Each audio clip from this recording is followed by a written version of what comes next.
Hello and welcome to Dialogue. I'm Yang Ray in Beijing. With President-elect Donald Trump set to enter the White House, some of Obama's legacies are likely to face collapse.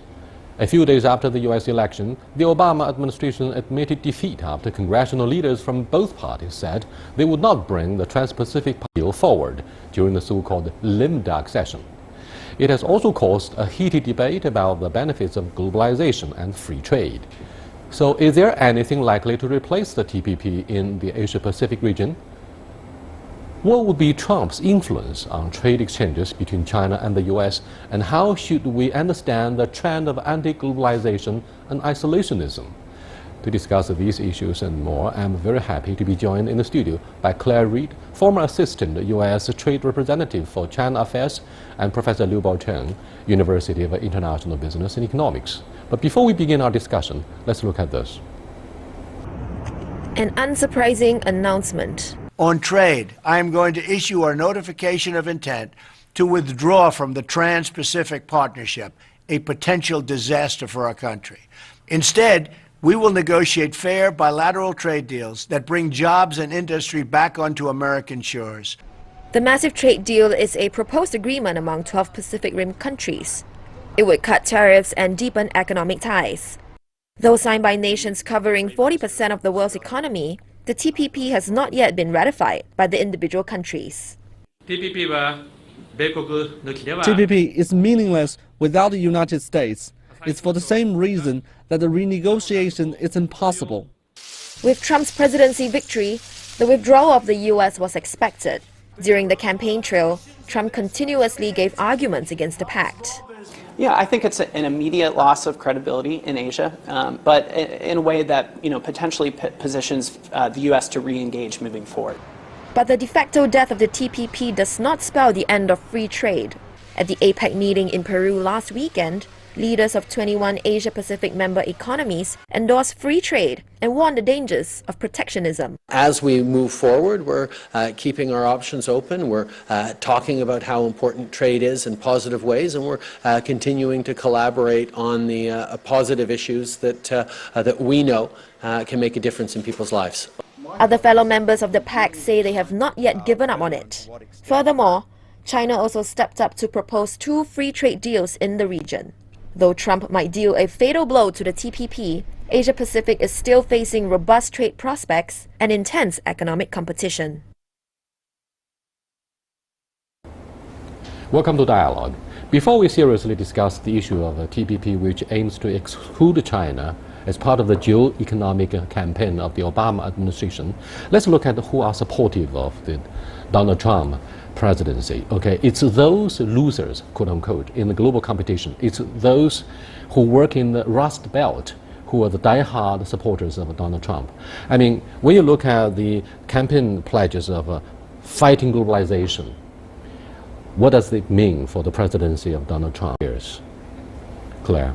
Well, I guess I would not agree with all of the statements that you've just made, but I would say that the election in America has revealed some very severe anxieties among people in the United States who have felt that their voices were not heard and really were anxious for a big difference. So they really wanted change.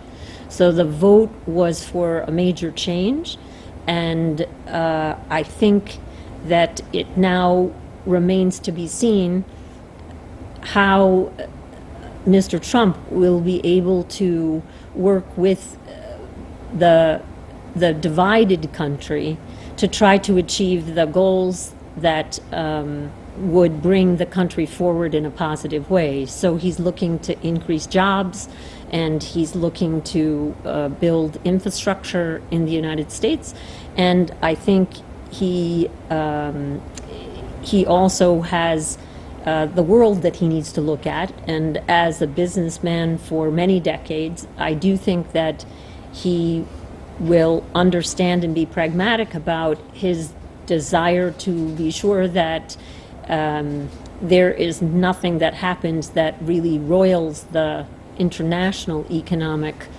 setting, because the U.S. is very much part of the world, and that will not be good for anyone.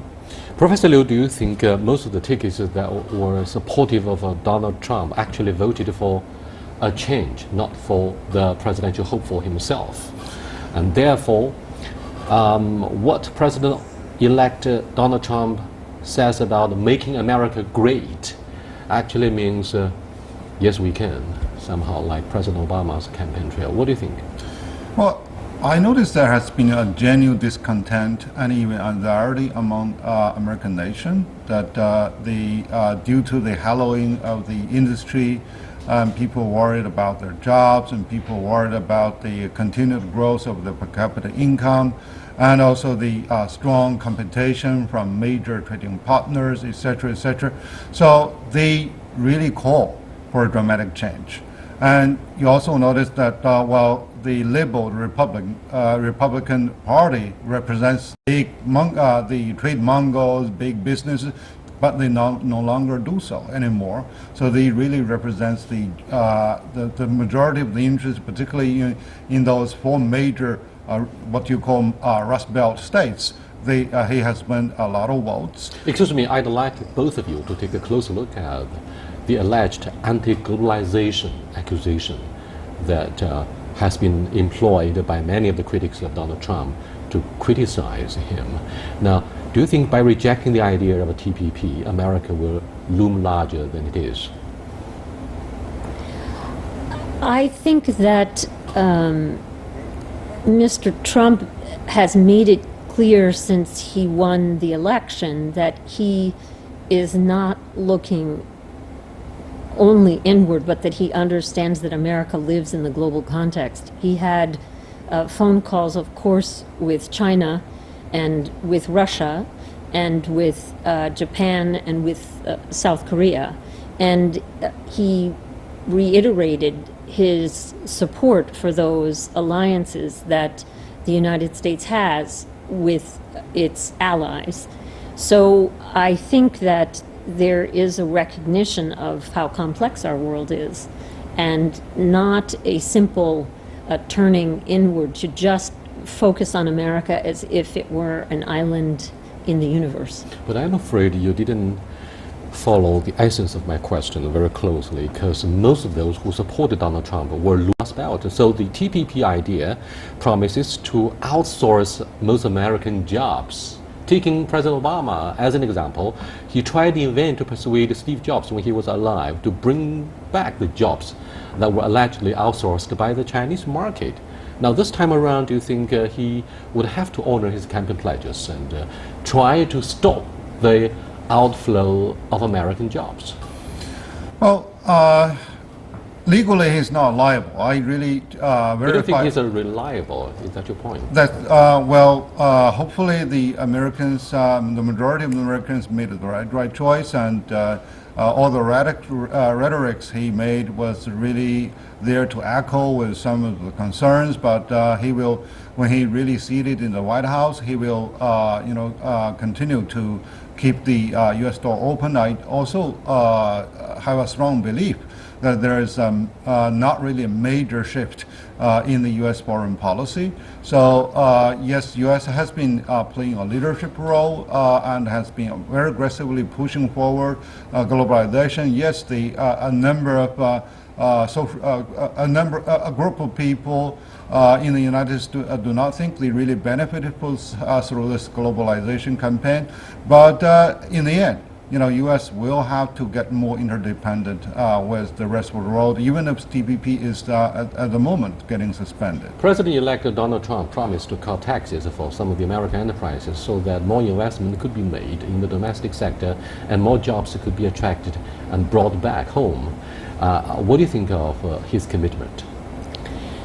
Well, I am not an expert in domestic policy by any means, but I think that he and the Republican Party are very serious about the concept that cutting taxes is a way to stimulate the U.S. economy, and I think he is focused on increasing jobs and stimulating the economy, so that I think he's serious about that.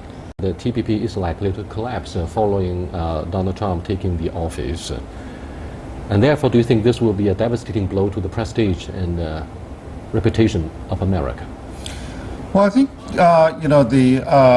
President Obama wanted to create a sort of landmark achievement by his rebalancing Asia and the pivot in Asia, and theoretically this is also beneficial to all members by further liberalizing all economic factors and by invigorating market and set the right rule to settle disputes.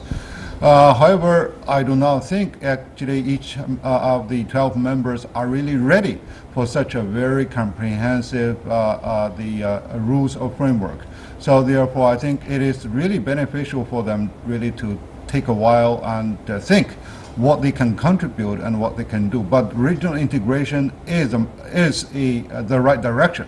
So China has been pushing forward. China, I know that the number of people in China are not really happy with the proposed TPP. Actually, they are moving to the further integration. Well, it's simply a matter of who is sitting in the driver's seat for such a sort of integration, because China is also proposing the Belt and Road and proposing the RCEP program. So I think the direction is right, as the top economy, and China and U.S. have good reason really to work together. And hopefully when Mr. Trump is in the office, we can really have a better term, because he has a better sense of pragmatism. Right. The issue of unpredictability concerning the presidency of Donald Trump is both a challenge and a crisis. Both a challenge and opportunity for the rest of the world. Now, we see growing momentum on both sides of the Atlantic Ocean in fighting globalization. Brexit, for example, is one strong indicator about the growing resentment by British to resist the trend of regionalization, which is of course part of globalization. Now, Mr. Gabriele, Minister for Economy and Vice Chancellor of Germany, also said a few weeks ago that negotiations about TTIP also failed across the Atlantic Ocean. Why do we see both the gloomy prediction about TPP and the allegation about the collapse of TTIP, which kicked off 3 years ago between the two sides of the Atlantic Ocean? Claire. I think that the situation with the recent election in the United States and the dialogue that is happening in Europe reflect anxieties that you have described about what globalization means, and what the professor has also described in terms of whether there are too many losers. And I wonder now whether the challenge will be to provide better information about what actually is happening and what is caused by trade, what is caused by technology, what is just inevitable, and what can be ameliorated. So one other thing that I think is important, and the dialogue has now actually begun in the United States, is to get a better understanding of what happens in a deal where, for the country as a whole, it's actually a positive. But what do you do about the elements in the economy that are not, it's not positive for them, where they are going to have to adjust and change. They're going to have to change career, change job, change education. And I think in the United States, there's now a very sincere conversation beginning about the need for more safety net, the need for more attention, the need to be more effective with providing wage insurance, with providing more education, with understanding that it's harder for people to actually get up and move across to another region. That's not as easy as the economists thought it was. So that's positive. One important hallmark of globalization is the free movement of human resources across the traditional borders of nation states. However, we not only foresee the collapse of TPP, but perhaps also rejection of NAFTA, the North America Free Trade Area. But you are watching dialogue with Claire Reid, former Assistant U.S. Trade Representative for China Affairs, I'm Professor Liu Baocheng, University of International Business and Economics. We're discussing what's going to happen between the United States and China in terms of the investment and trade. We'll be back in a short while. Please stay with us.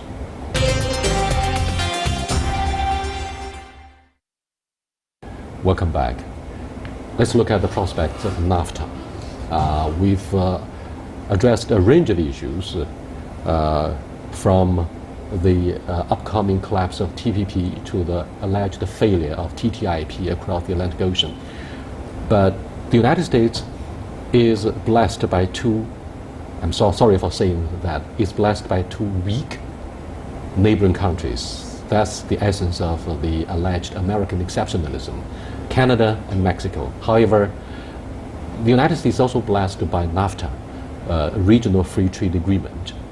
However, those in the Trump camp started talking about saying no to NAFTA. Now, how much do you think President-elect Donald Trump will beat a retreat from a regional bloc that has benefited both Canada and the United States enormously?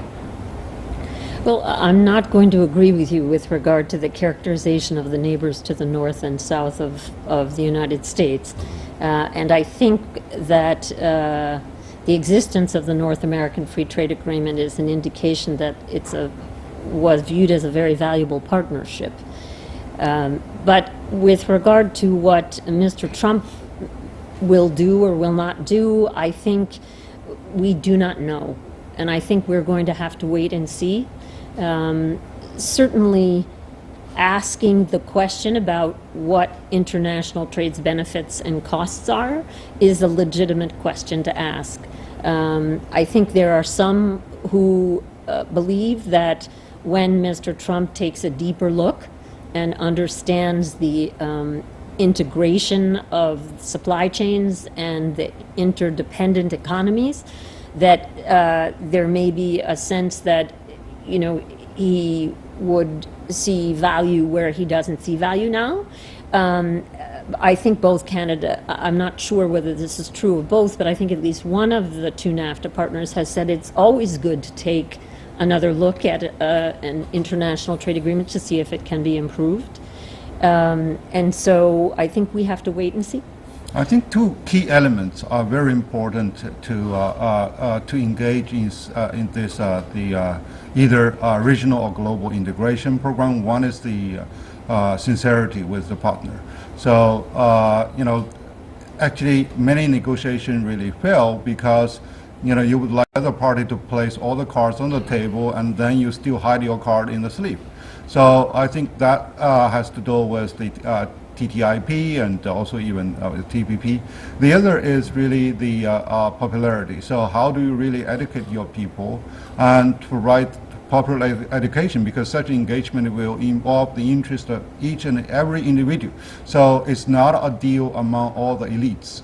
So I think the fact that China has has popularized why globalization is important to this country for 80 years before we eventually joined WTO, I think that's also a very good example. So eventually people will have to sincerely support you. So that's also very important. When President-elect Donald Trump came under fire for anti-globalization, an important part of this this discourse is his offer to build a wall along the border with Mexico, and everybody was shocked when he won tickets in the swing state of Florida, given the sizable influence of the Hispanic population, the electorate in this state. Having said this, do you believe with the alleged collapse of TPP, China will replace the United States and will assume regional leadership? Do you think this is an issue of a zero-sum game between the two major economies? Because many articles start to speculate whether this is a you lose and I gain. Well, I think that economists would say that in international trade, it is not a you lose, I gain. It is actually a question of making the pie bigger. And that if you remove distortions and increase the the quality and quantity of trade, that you actually will be a rising tide that lifts all boats. Well, that's very good analysis about sharing the riding. It's not just enjoying the free riding, because the President Xi Jinping says over and over that we welcome the United States to enjoy the free riding and pursue co-prosperity instead of looking at the issue in black and white terms. So what do you think? Well, I think it's too early to say that TPP has collapsed. It experienced a dwindle, and it's not really what is expected that it's going to be approved during Obama's office. I do not think the U.S. will really completely drop the effort to further move, to have a further move. In the meantime, it is really not a zero-sum game for the further integration into Asia, because countries have already seen, people have already experienced all the benefits of further opening their door. And there has been a sort of discomfort to really converge some of the local rules and even local culture onto a sort of integrated agenda. But eventually, the benefit will speak louder than the sort of illusion. So I think when Mr. Obama sits in the office, and he is known as a pragmatist, so the rhetorics during the campaign was not really accountable. So that was more of a technique for public speaking, I would say. So and also through the recent call exchange between Chinese president and Mr. Trump, and also through the his after winning his conversation with many other parties, you can see he has completely moderated his tonality, and he will come to the reality. So now the reality is, working with the rest of the world, particularly working the relationship with within the two biggest economies. So that's going to deliver what he really promised to the United States, and also people do look forward to the leadership role of the United States in those rule settings. Mr. Trump also said that he would impose up to 45% tariffs on China's products, which in some observers' eyes would trigger trade war between China and the U.S. What are your thoughts about the threat? Well, I was reading in a U.S. newspaper before I came to China that one of Mr. Trump's advisors indicated that perhaps there had been a misunderstanding, and that the question on the table was whether China was manipulating its currency by intervening in the market to try to hold its currency down, to keep it a low value.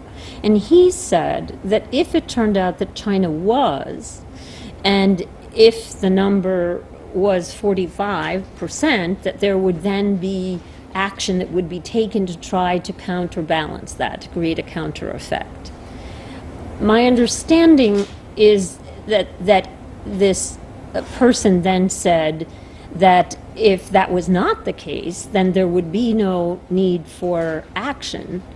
And as I understand it, the U.S. Treasury Department just issued a report in the end of October indicating that what China has been doing recently with its interventions in the currency market is actually intervening to keep the yuan from dropping. So it's been intervening in the other direction from the worry that that Mr. Trump had articulated. So in that event, if the person speaking for Mr. Trump is correct, then there would be no need for there to be any action taken. Thank you very much. With that, we come to the end of this edition of Dialogue with Claire and Bao Cheng. I'll see you next time. Goodbye.